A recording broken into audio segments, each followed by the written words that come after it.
Like this? That's right. Tighter, man. They did it tighter. All right. You, sure you want to go through this again, huh, Charlie? Yeah, of course I'm sure. Go ahead, now you take on the loose ends. All right. And you pull it up in the air like you're going to take me clear on up to the ceiling. All right. Like this? Right, that's it. Mm-hmm. Now higher, man, higher till you hear the bones starting to crack. That's it. Higher! Come on, higher! Higher!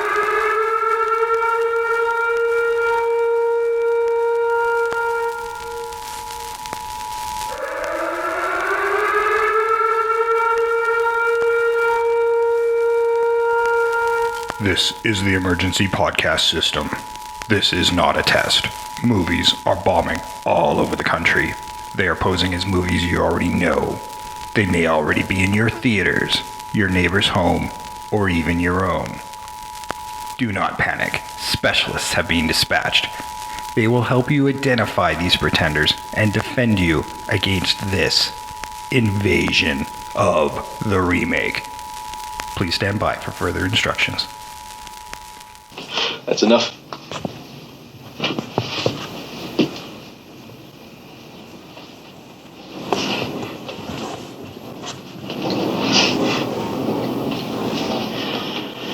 They used to do that to us twice a day.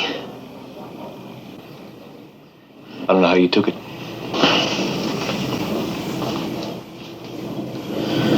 You learn to love the rope. That's how you beat them. That's how you beat people who torture you. You learn to love them. And they don't know you're beating them.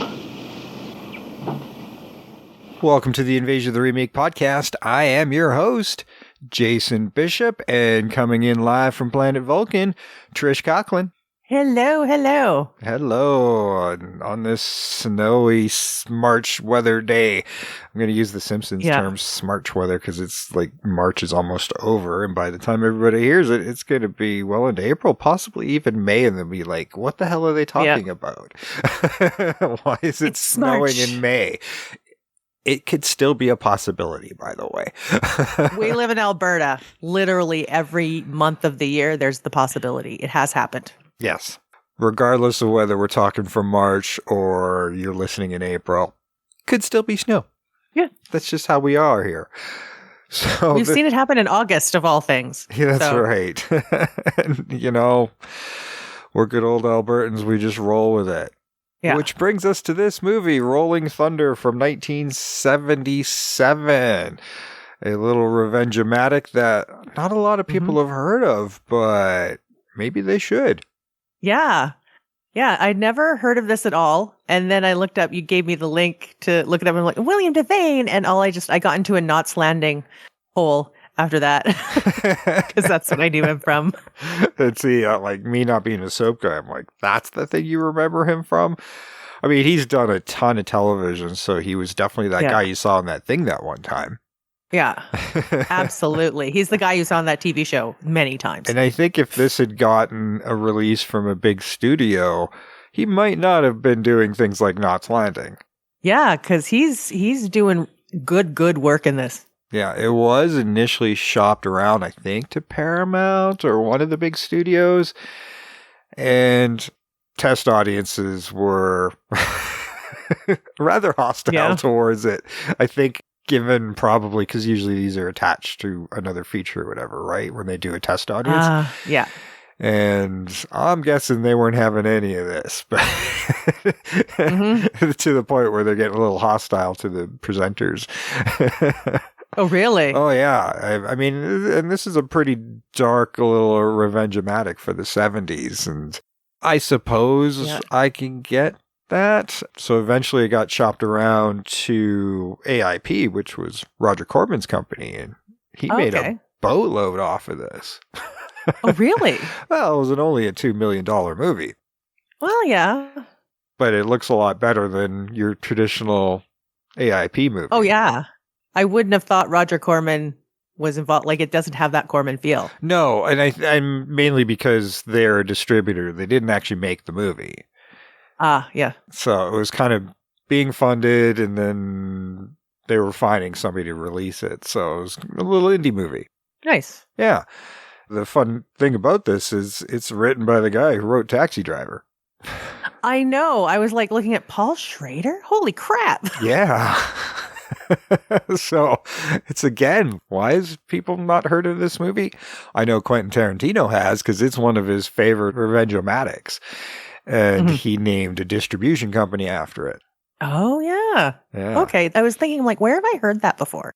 That makes more sense. I think there was a video game called that too. I don't think there's any relation to it. Old Sierra game or something like that. I seem to remember it was like kind of that early 80s kind of video game. For some reason, I thought it was a trucker movie when you mentioned the name. I don't know why. Rolling Thunder. It just seemed like a trucker movie. I don't know. It's definitely got that kind of name for it. I honestly didn't really understand the name until I watched the movie. Like, oh, I get it. This quiet rage rolling through. Yeah. Exactly. You know, I don't know. I was expecting it to be, because the way Quentin talks about it, I always expected it to be more violent than it was. I mean, it is violent. It's got some over-the-top violence, I think, for the motivating factor of this war vet coming home as a POW. And after 7 years. Yeah, so him and his men who were POWs. This would have been Vietnam he was coming back from. Yes. And wife thought he was dead, got into new relationships, wants a divorce. Wow. He's been sleeping in the woodshed because it's kind of similar to what he was sleeping in when he was a POW. It's kind of what he was used to.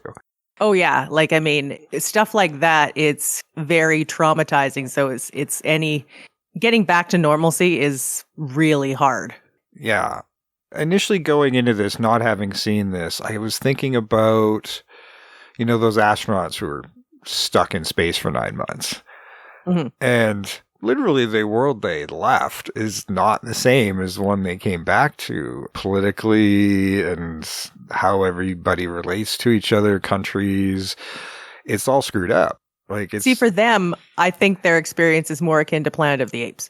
Yeah. And initially I kind of wanted to approach that of like, you've been somewhere held captive and the world order has changed. What you fought for isn't what your country fights for now.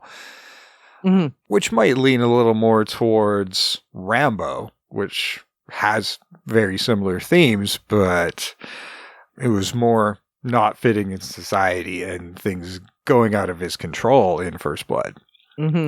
Where here, he was welcomed as a hero, rewarded for it, and ultimately petty thieves were willing to kill for what he had. Which, to be honest, a little over $2,000 of silver coins really seems like not enough to bother with. Maybe it was in 77, but... I was about to say, I think it is in 77. Like, I mean, I think the car he has is worth less than the silver dollars he has. Yeah, to kill this guy's wife and kid over it. Especially when they had it already. Like, I don't understand that. They destroyed his hand, tortured him to learn where it was, and then they got it anyway. Oh, no witnesses. That's... Except he's a witness. Yeah, but they thought they killed him. Well, yeah. They shot him as well. I must have blinked. Because I thought, why did they kill the kid and the wife and not him? Like, the guy Slim, Automatic Slim, he shoots him. I kept wondering... because I was expecting that scene to be bloodier and gorier the way I heard it described, but I watched it on Canopy and it didn't seem that way. Like it was, okay, they threw his hand in the garbage disposal and I was expecting kind of blood spray and all that, but I didn't get that. So I don't know if I saw a bad version or if it just was more the implication of what you think you're seeing was enough to be horrifying. No, I saw the same version. Okay. And it was the implication, which to me, it's still horrifying. I mean, you see him shoot the wife and then the boy is dead. You don't really see them shoot at the boy, which is, your brain can always fill in those blanks. Yeah. I mean, the whole thing with the garbage disposal, I couldn't watch part of that. Because this really digs deep into a fear, like a trauma I had as a kid watching The Incredible Shrinking Woman, and Lily Tomlin ends up in the garbage disposal, and there's this whole moment, and I'm like, it's just like trauma. I don't understand why people like garbage disposals. Like, ew. No, every that in my movie home. I saw enough movies growing up where people were losing fingers and hands, and I always thought they were the most dangerous thing in the world. I never had one of those growing up. No, I think it's strictly an American thing. Canadians, we don't do that. Yeah, I've been in houses that have them, but it's rare. Oh, I think it was like in the 80s a few houses did, if you were like kind of posh. Yeah. But nobody else did. Posh, just throw it in the garbage. I know. That's spending a lot of money on being lazy. Yes. Oh my God, yes. Spending a lot of money, wasting a lot of water, wasting a lot of processing for all your wastewater. I don't get that one. No, nobody should want one. It's a ridiculous thing. That's right. And clearly people lose hands all the time. Yeah. Or fingers, or just basic injuries, or no, don't do it. Yeah. They all magically go on when you don't want them to. Yeah. And I mean, then they get clogged and then your house floods. Like, I mean, not even just like injuring yourself. They're just really a plumbing nothingness. They're literally garbage. Well, there you go. Don't buy a garbage disposal. And if you have one, don't stick your fingers in it. All right. I'm going to run the trailer for Rolling Thunder. We'll be right back. He's been away for 8 years. Now he's coming home. Speaking for myself, I'd like to say that the whole experience has made a better man, a better officer, and a better American out of me. Thank you very much. But the world has changed. I've been with another man. You don't remember me, do you? And he's changed too. Pull it up in the air like you're going to take me clear on up to the ceiling. All right. This. Now, higher, man, higher, till you hear the bones starting to crack. That's it. Higher! Come on, higher! Higher! I gotta go now. What do you expect me to do? Just drop everything?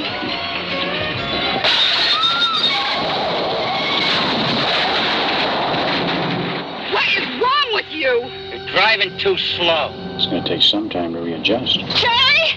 Ah! Shut up! Your husband, he's got a whole bag of silver dollars, and if I don't get him, he's gonna die. No, don't. Please don't. Wish you could remember something. A name, a face, an accent, anything. I can't. You can't just let it slide, Major. They don't have any right to live. There's a storm brewing in this man. They took his arm. They took his family and his soul. His anger is building, and it's going to explode.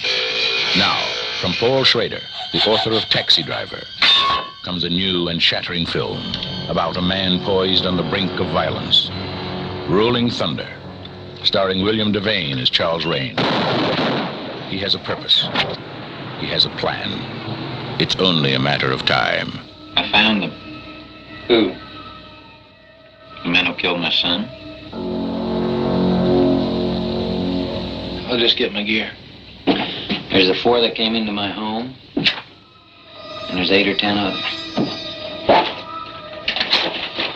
Let's go clean them up. Rolling Thunder. That was trailer for Rolling Thunder from 1977 by director John Flynn. And you might know him from Out for Justice, Lockup, and we talked about him in episode 309. Oh my gosh. He directed Brain Scan. That wouldn't even have been on my radar for what he would have directed. I'm not sure if you were even there for that one. I wasn't there for that, but I'm familiar with the movie Brain Scan, and trust me, looking at this and knowing what I know about Brain Scan, I never would have connected the two. No, not at all. They're very different filmmakers in my mind, but I mean, those movies are spread apart by a good 25 years. But you know, honestly, if that's the case, that's a good goddamn director. Because if he could do 2 movies and you don't know it's him, that's somebody with range, man. Yeah, you really, stylistically, you don't see it. I mean, when I look at this stylistically, it feels like a well put together Grindhouse movie.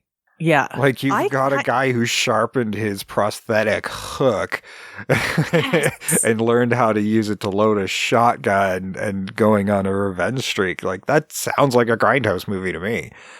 I know. I know. If you were to do it, well, I mean, the one Grindhouse that Tarantino and Rodriguez did, I think it was Rodriguez's one, where Rose, the redheaded woman, she's very well known, but she has like a shotgun leg. Oh, Rose McGowan. Yeah, that was Rose McGowan. Yeah, that was Rodriguez's half. Yeah, but like Rose that's Grindhouse. Yeah, that's Grindhouse. Yeah. That's Grindhouse at its best, man. Yeah. This is written by Paul Schrader, who would go on to write Taxi Driver. Actually, that might have been before this. He also was uncredited writer and director of Cat People, which we covered in episode 137. Oh, yeah. This was also when we were young. Yeah, that's right. We were so young. This is also written by Haywood Gold, who wrote Cocktail and The Boys from Brazil. Oh, okay. Boys from Brazil. Yeah, I can see connection. William Devane stars as Major Charles Rane. He was in Space Cowboys, Marathon Man, as you mentioned, lots of Knots Landing. He's that guy you saw in that thing the one time. He was also in episode 38. Now we were really young.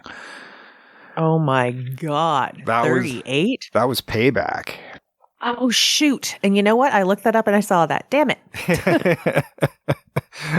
I think I even mentioned it to you over text, so I thought you might did. remember that one. It fell right out of my brain. All good. Now, this movie, like I said, feels like a Grindhouse movie, but it stars a very young Tommy Lee Jones as Johnny Voden, another POW here, and we talked about him in episode 229. Was that one with the car? Yeah, Black Moon Rising. That's it, yeah. And just a few weeks ago in episode 444. The Package. The Package, that is correct. Linda Haynes is Linda Forshey, and she was in Coffee and Human Experiments. I may have run the trailer for Human Experiments back in one of our cult movie trailer go-go's, because it's a good trailer. Nice. And she plays kind of the love interest. She's flirting with William Devane, when he comes back, and they go on a bit of a road trip when he gets out of the hospital, and which turns out to he just needs somebody who's a distraction. And she's very distracting because she's lovely. Oh, she's beautiful. And I like she has that regular, normal voice. She doesn't have to have that high-pitched female voice. She's got like that husky, proper woman voice. Yeah. James Best, he's the leader of the bad guys, the Texan. And we may have mentioned him, but probably not, in episode 447, like just recently, Forbidden Planet, because he was one of the uncredited crewmen. Oh, see, okay, yeah, you threw me on that one because I'm like, good God, because I recognized him right away in this movie. Yeah. And just expecting Boss Hogg to show up at some point in time. Yeah, that's right. Roscoe P. Coltrane from Dukes of Hazzard, right in this movie. And he initially didn't want to do the movie because of the swearing and whatnot. And then he started to see in the cast and changed his mind. And he did a little thing, and you may or may not have noticed, because he had a lot of water dripping down his face. Yes. Yeah, he was a very sweaty man, or at least that's what they were trying to imply. And that's because he kept ice cubes under his hat. That would melt. Oh my God. Yeah, because I was sitting there going, how hot is it? Yeah, it was a little too hot as far as I'm concerned. That's a lot of water. I'm like, you need to see a doctor. I know. And I kept thinking, like, okay, so you're going from this hot place to Mexico? Are you stupid? And I kept thinking I'd see this climactic battle with him, and he wasn't even the last to die. No. Dabney Coleman is in here as Maxwell. Why, I have no idea, because he's barely in the movie, but he was like a big star at this point, wasn't he?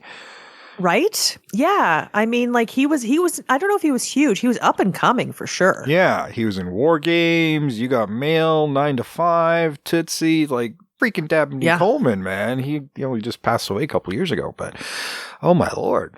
So, and Cloak and Dagger? Yeah. Cloak and Dagger. I remember that movie. I've been thinking about maybe doing that movie for the show.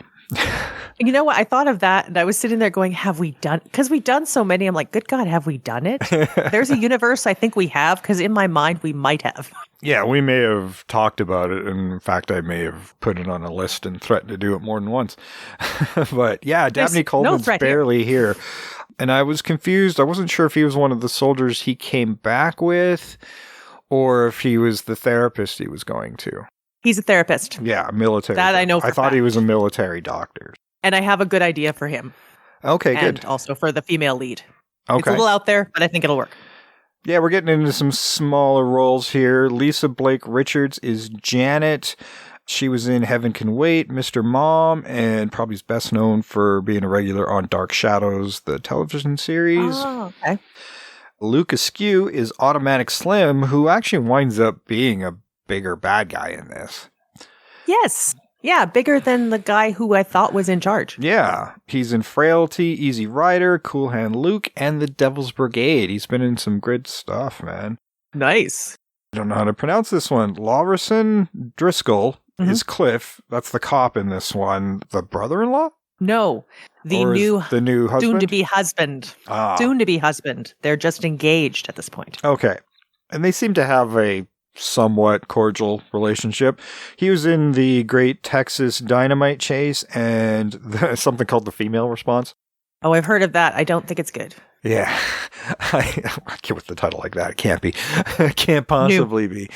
But he's got an interesting arc because obviously his fiancée was killed and you've got William Devane not remembering anything or telling him anything, not claiming to remember, and then he goes off on his little revenge thing, and Cliff here, Lawrison, he goes, puts an APB on in his car, because William Devane's given a car as one of his gifts for coming back as a bit of a prize. What was it? It's a convertible Cadillac? I think it was a red Cadillac. James Victor is Lopez. He was in Stand and Deliver and the Zorro television series. And I think this was the guy, like there was this weird Mexican who kept pretending he knew people. Yeah, he's the one with the hand. He's the one with the hand wound that he has got his hand bandaged, but not over the actual wound. Yeah, that's right. That was after William Devane took his hook into the guy's hand. Yeah. Trying to get information out of him that he didn't actually have. Yeah. He was just trying to get money. That'll show, well, just trying to get a little rape in there. Yeah, well, yeah. And then he's trying to rape Linda on top of it all. Like, yeah, what's one more person to get killed? Yeah, Why I know. not? Like, look, buddy. Yeah. And Cassie Yates is Candy. She was in Convoy, The Evil, and The Osterman Weekend. Okay, was she the prostitute at the end? Possibly. Name like Candy, probably.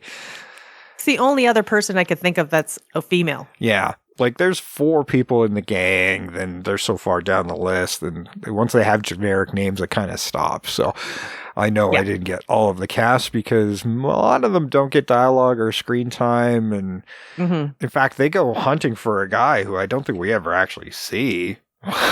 Yeah. Which was bizarre. They kept asking for this dude. What was his name? Fat Ed? Fat Ed, yeah. And obviously he knew this guy is Fat Ed.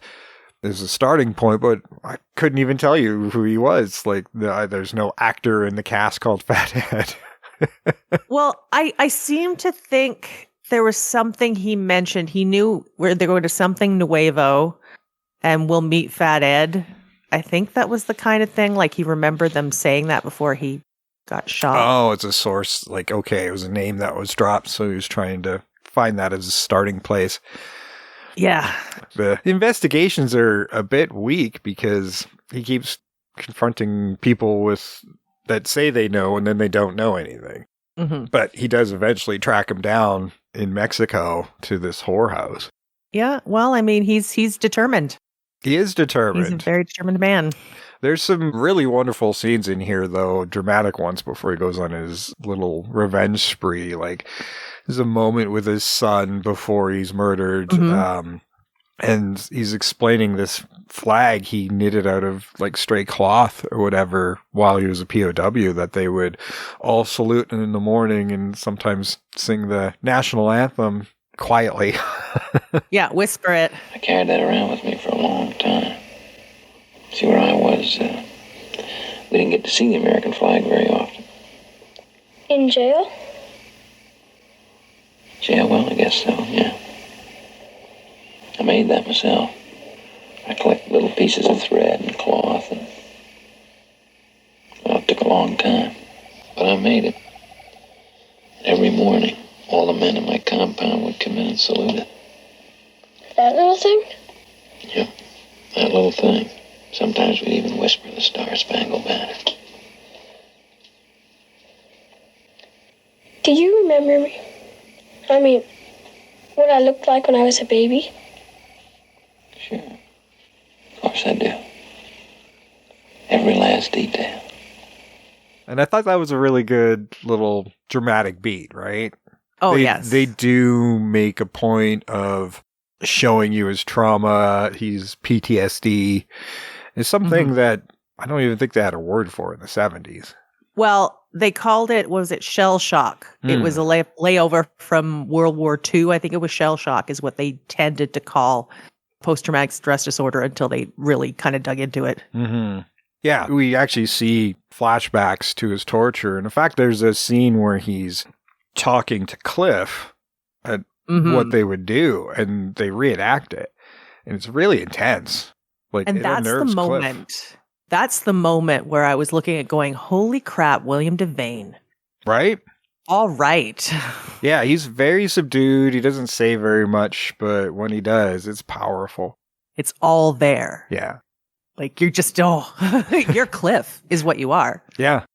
Pretty stunning. And while I was watching this, because it kind of, on the surface, it really just feels like frontier justice. It feels like a Western. It kind of does. Yeah. Well, I mean, yeah. Shootout in a brothel. What is more Western than that? Yeah. And I almost want to roll it back to that. We could do that. Like it still might work with mine. Yeah.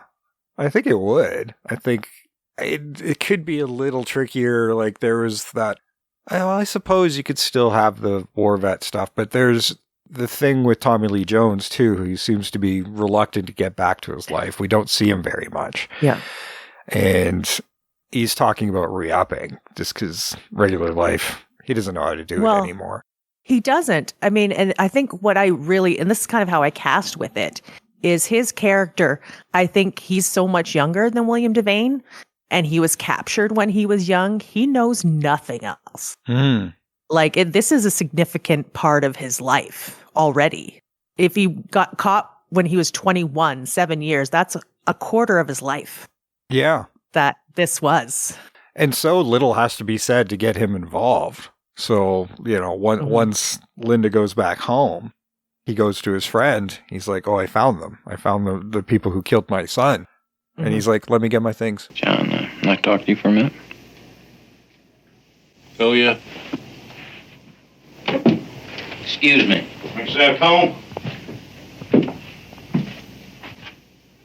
See, Pop? Can I have one of them cigars? How's that? I say, can I have one of them cigars? Oh, you bet you, boy.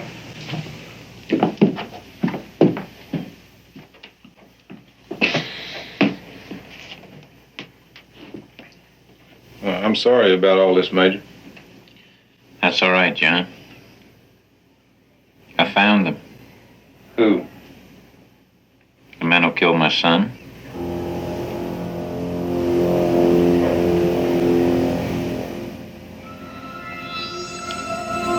I'll just get my gear.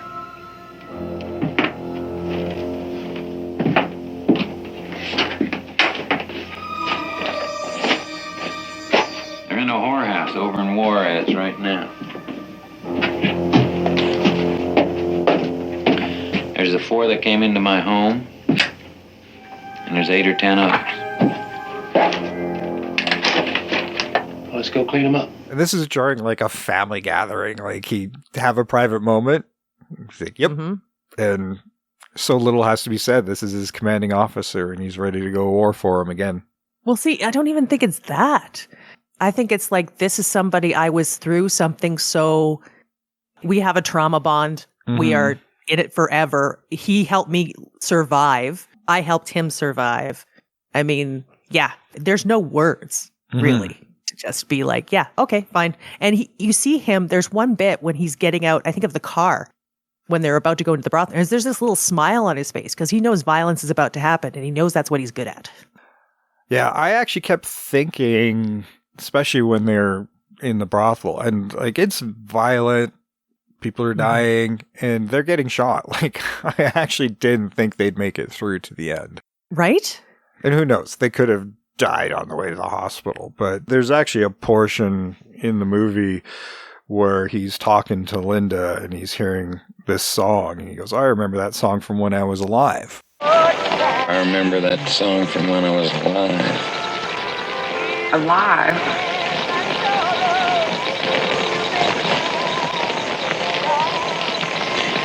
That's what we used to call the time before we were captured.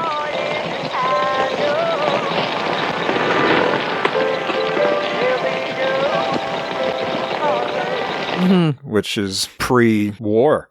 Yeah. That's how they differentiated themselves between before they went to war and after they went to war. You see him now, and you can kind of imagine he's talking about when he was alive, and when the other guys were talking about when they were alive. It was before all of this stuff happened. They probably were more alive. They probably felt okay about being alive, but something about being held for that long kind of killed something in them, and they know that. Yeah, there's an acknowledgement there. And he's there. He came back because he missed so much of his son. His son really doesn't remember him, and he wanted to have that life with his son. And these men took it from him. It was the only thing he had left. Really doesn't, he doesn't really care if he's arrested or killed. Oh, hell no. Yeah. Hell no. This is all that's gone. He's like going, you took the one thing I had. He couldn't even give a shit about the money. He's just, you took that one thing. Yeah, it's on. And maybe that was one of the biggest change I would make in the movie was have those guys go down, having killed everybody, and that's it. They did this thing that they needed to do, and they're ready to go. Yeah. He's ready to join his son again. Exactly. Because he knows that's the one place he'll see him. I mean, dour ending, but I almost felt like the movie needed it. You know what? I kind of did too. There was actually one moment where Tommy Lee Jones has been shot and he's kind of laying in front of the bar and he's not really moving. And for that moment, I thought he'd already died. And then he kind of looks up at him and like, oh crap, he's alive. I thought that was it for sure. And like they hobble off together and roll credits like, oh. Yeah. And I don't know. I didn't feel like that was the right ending for the movie, but. No, I don't think so. Because it's just, what is he going to go back to? Yeah. I mean, what? Yeah. And I was kind of hoping for something a little more climactic with the Texan. And in the end, we're going to do that. It was a much better fight with Automatic Slim. Yeah. Well, Automatic Slim's going to be the second boss, but we're going to make the Texan the big boss, I think. Well, yeah. I mean, Automatic Slim's the boss you kind of have to hit more than once, right? Like, and that happens in this movie. He encounters him several times and never quite gets him. And that's the boss you got to get to get to the Texan. Yeah. And the Texan was this weaselly little guy running away as fast as he could. Yeah. Which I kind of appreciated because I guess that feels human, but it doesn't have to be this brave boss making a climactic battle. He went begging for his life kind of thing. The type of person who would just surround themselves with muscle to get what they want. They're cowards. Yeah. I don't know. I made that scene a little longer, if nothing else, because there's still another big shootout afterwards. And like, oh, it wasn't the boss. That was the boss. But that could be good too, where the big bad isn't the one you think it is. Or at least physically speaking. It could be. Yeah, it's a tough one. I mean, what's weird about this shootout is it's not so much that they shoot their way in. They get in and then shoot their way out, which is kind of the reverse. Yeah, they were looking for these 4 guys. There are a total of 10 in there, but there were these 4 guys specifically they were after. They knew there would be more guys that they had to take out that weren't responsible for the murders, but they're connected to this guy. So, yeah, you add some numbers in there just to pad out the deaths. Yeah, because you need more than just like 4 guys to really make it kind of sell it. Yeah. And honestly, we could even pad it out more if we wanted to. Well, and I think make it a bigger thing. Yeah, rather than have like this weaselly little Mexican who's trying to make $5, or I mean, I suppose you could still do that, but I'd like him to run across each of these guys as he goes along, and the challenge gets harder and harder and harder. Oh yes, and then your boss guy is surrounded by his right-hand man plus a whole bunch of other men. Yeah, tons of goons, henchmen be henching. So you had an idea for Linda. I did. It's way out there, so keep an open mind. And if we do this, Cliff is going to have to last longer. He's not going to be killed by Automatic Slim.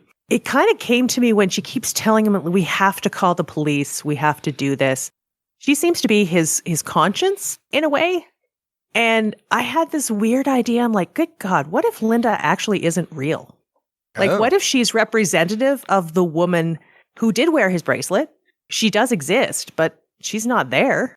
And he thinks he's got a distraction, but he just walks into these places. And driving forward by this imaginary person that's driving him to do these And when things. she disappears, like she leaves, not him. Yeah.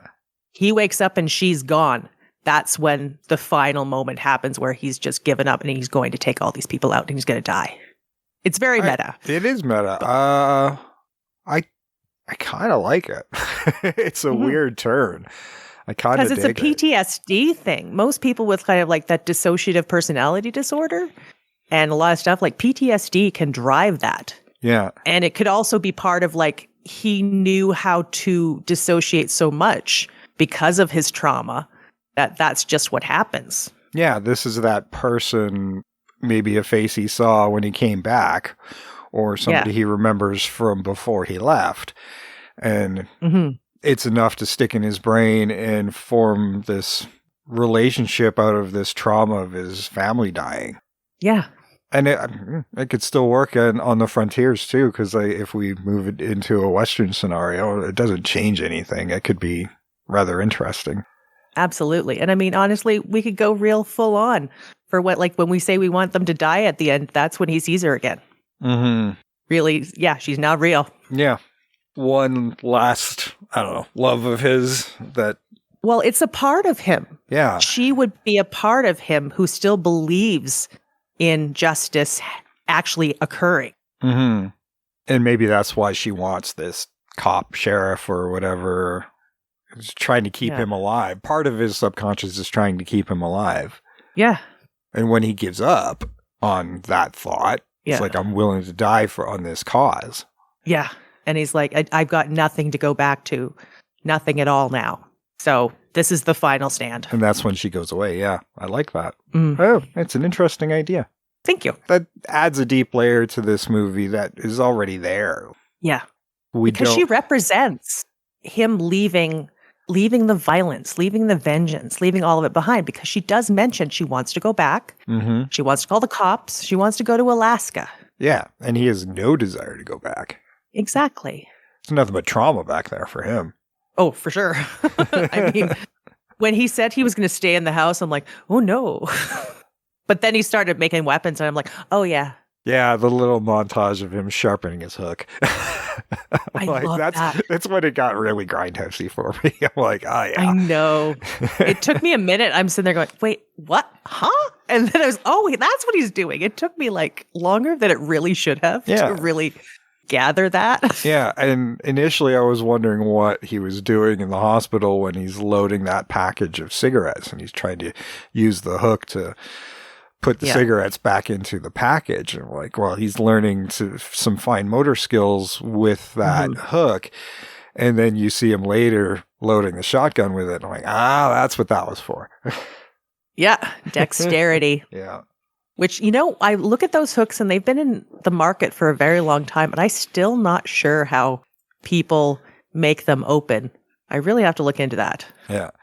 Well, I guess we can't do a garbage disposal if we're making an Old West, but we could have his hand shot off like RoboCop, or we could have them stabbing it repeatedly, maim him. Like, he can still have his hook, but he'll have to make it himself. Or they just chop it off. Yeah. I mean, it could be brutal like that. Yep. Oh, this is the hand that killed these men. We're going to take it. Rah. Well, I like that. I still wanted to keep it Texas. We could still move it into Mexico. I deliberately didn't do like Native Americans. Oh, yeah, no. Motivating this because there's plenty of bad white people, and I wanted to kind of keep it that way. That the greed was enough, like bandits. Yeah, that's enough to me. Oh, absolutely. I mean, money's a huge motivator.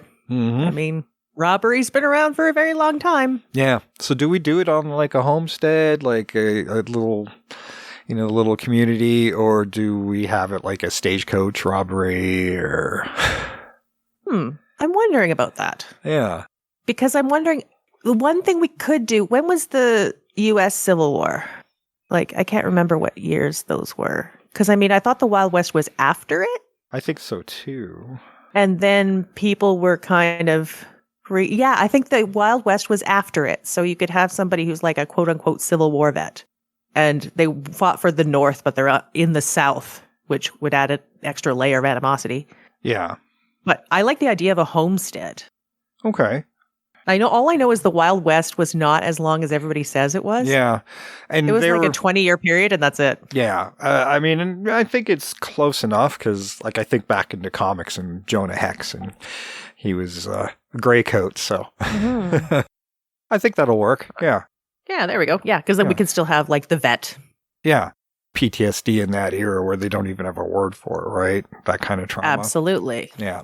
You dumb asshole. How does it feel to have gone through all this shit for nothing? You could have saved yourself a lot of grief.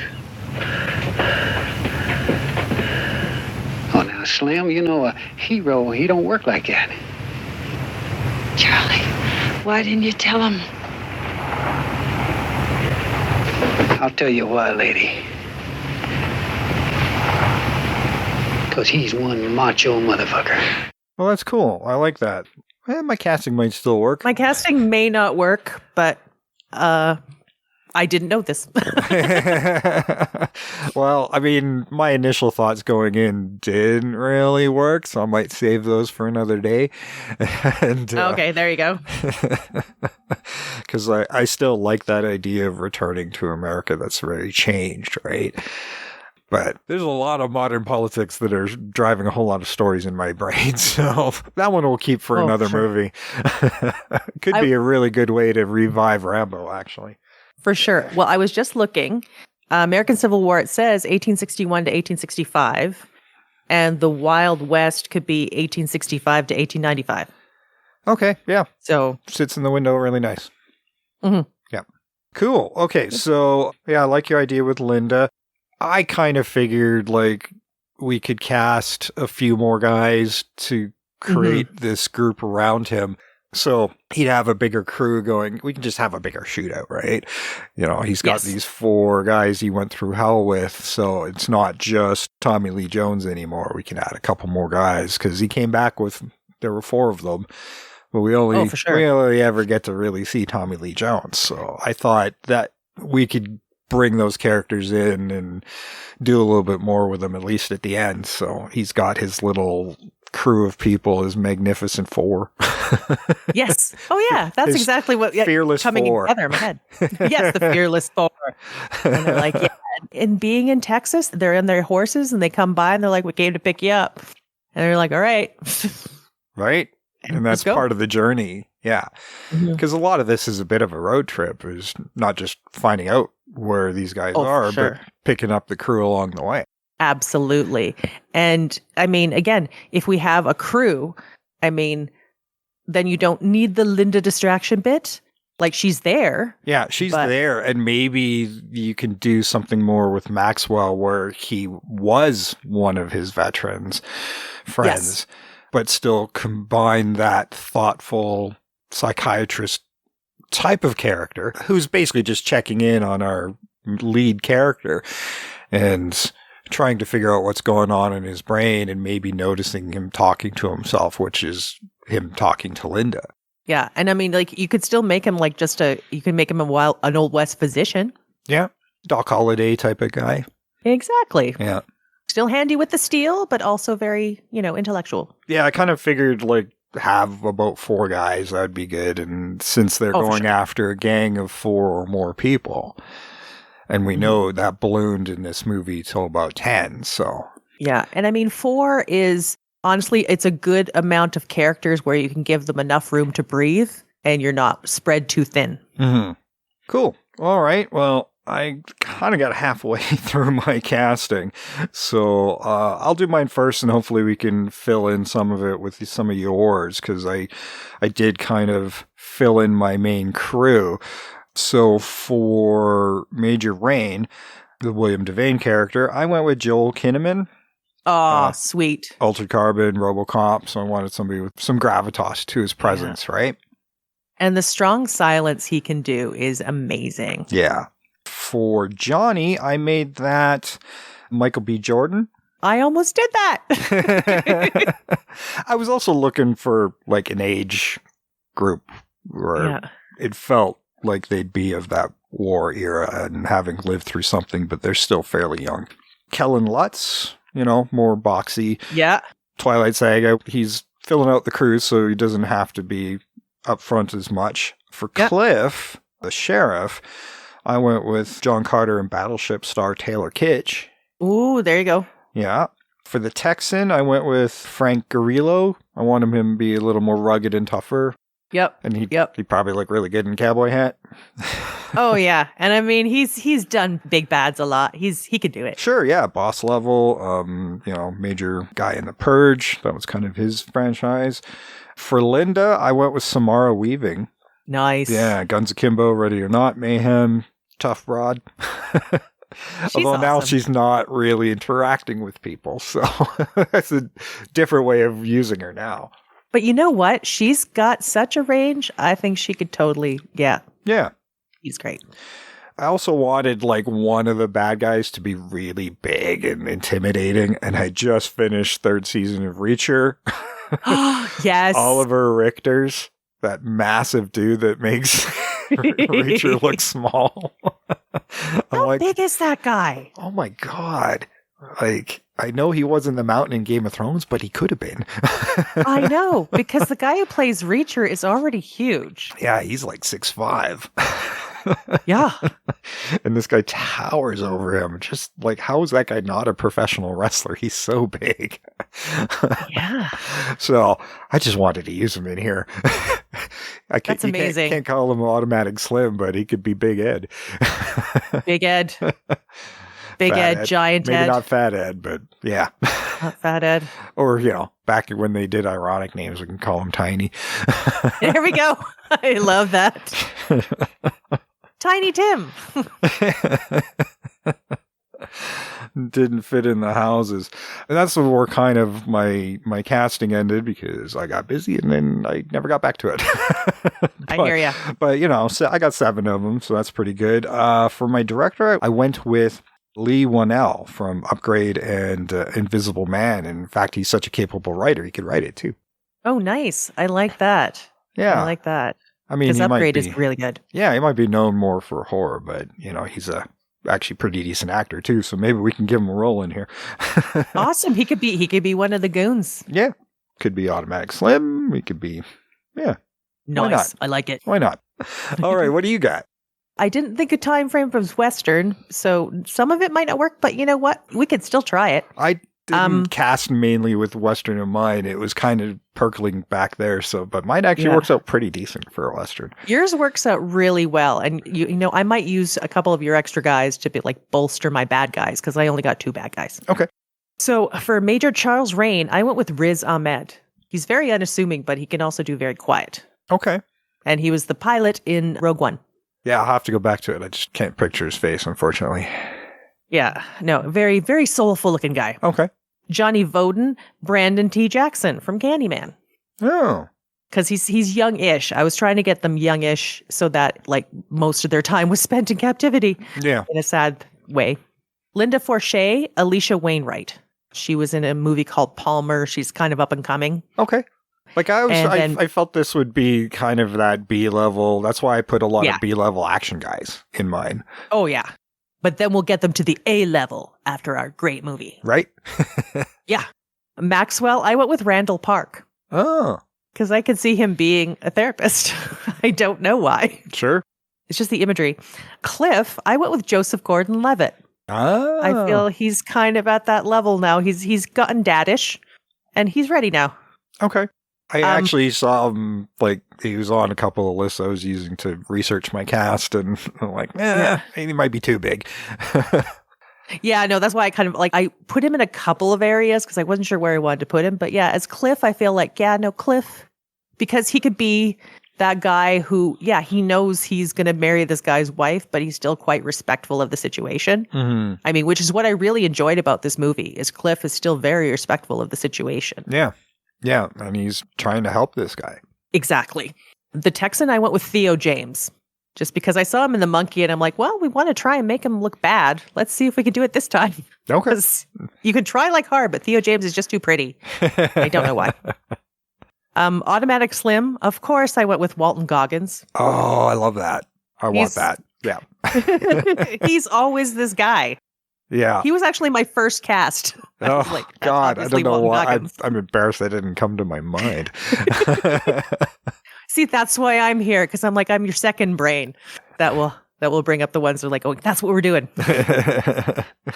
Use half the justified cast. Yeah. And then Janet Rosario Dawson. Okay. The wife that dies. And then I didn't do the son because I'm bad with, choosing kids, and I don't want that on my search history.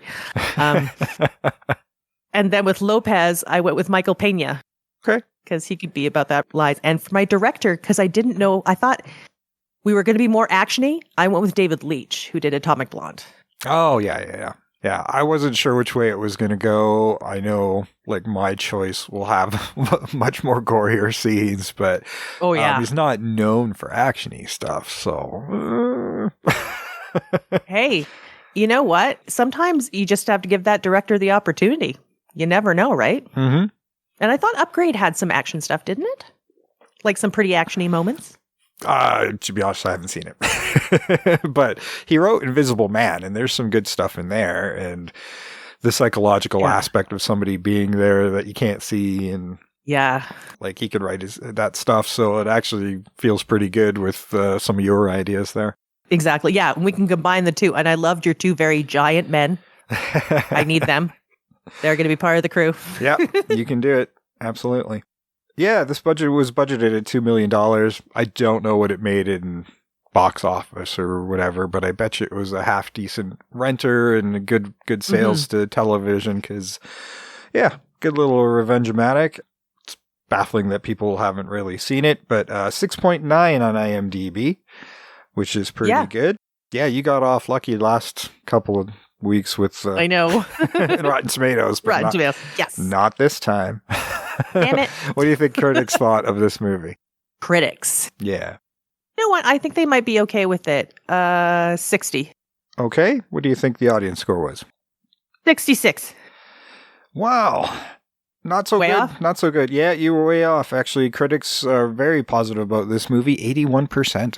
Shit, I should have gone higher because I thought for some reason maybe they might enjoy it because it does have a lot of layers. Yeah. And the audience score is 77%. Okay, so really, I just doubled the wrong number. Yeah, I mean, you were a little closer on that one for sure. But it's a very positive score for this movie. Again, I mean, part of why we do some of these is, should it be remade? Maybe not. But we like talking about them and getting some of these forgotten gems in front of your eyeballs. And hopefully we did that with this one. Oh, absolutely. I mean, I recommend it because honestly, just William Devane's performance is just off the charts. Mm-hmm. It's so good. Yeah, it's really good. You know, I'm going to throw this out there. It's Oscar worthy. Let's just say it. I think it is. I mean, he did better than some people who won. Yeah. That's true. Not to be snarky, but really. Yeah. No, he did a fantastic job, and he said so little with just his facial expressions. And was a very capable actor, and the fact that he did more TV and not enough film, like it just, I can't help but this was the guy who wrote Taxi Driver. Why isn't this film thought at that level? Well, it's Paul Schrader. I mean, between this and Taxi Driver, isn't like a lot of his milieu about, kind of men coming home and the traumas associated with that. Yeah. No, he was very good at this. Yeah, there were times where I thought the movie dragged a little bit, where I wasn't sure. I'm like, oh, is this a drama or is this an action movie or both? And it is both. It is both. The second half way goes up into the action. Oh, yeah. But they do have those quiet moments. Yeah, definitely ramps up. Well, I have one more thing to add. Sure. What was funny, though, is I was watching it and he's shooting and I was sitting there going like, he sucks. And it was like the movie heard me. And she comes out and she's like, yeah, when you saw off the end, you're not going to get a lot of range. And she goes talking about how her dad taught her how to shoot. And I'm like, good God, I'm kind of this woman. The movie heard me and reacted. Yeah, I guess so, right? Yeah.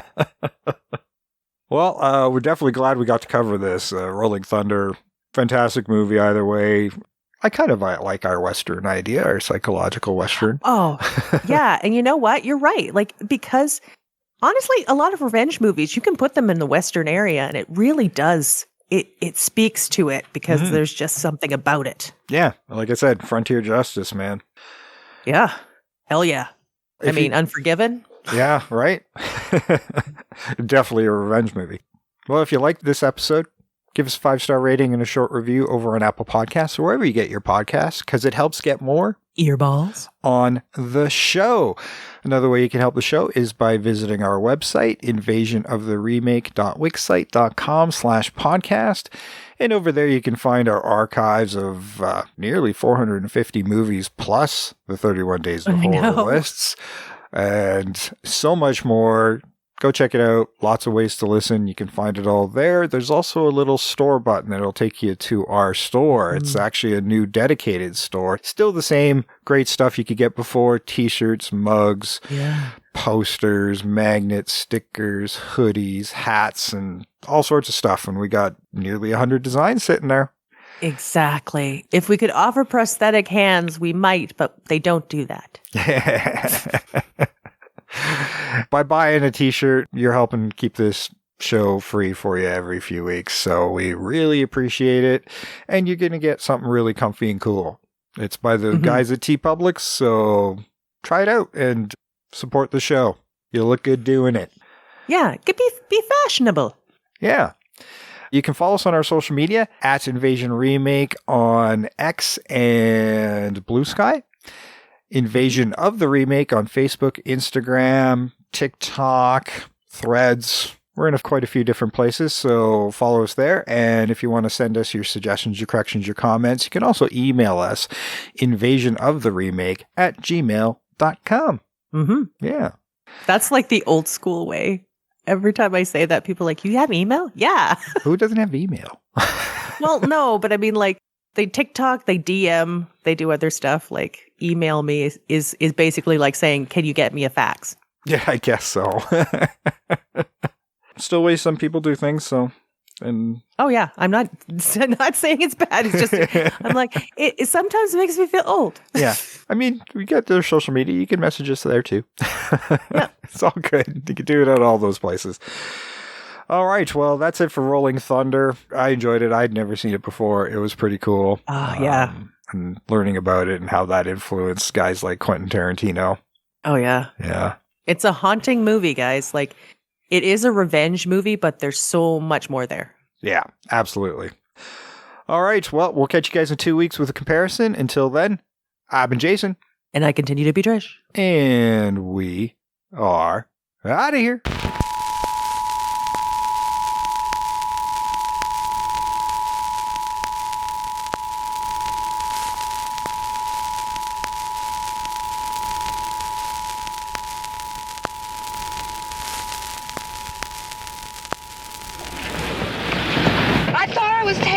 You for a good time. You're looking for those guys, aren't you? Aren't you? You know who they are, don't you? Don't you? Some of them. Well, why don't you just tell the police? Because I want to find all of them.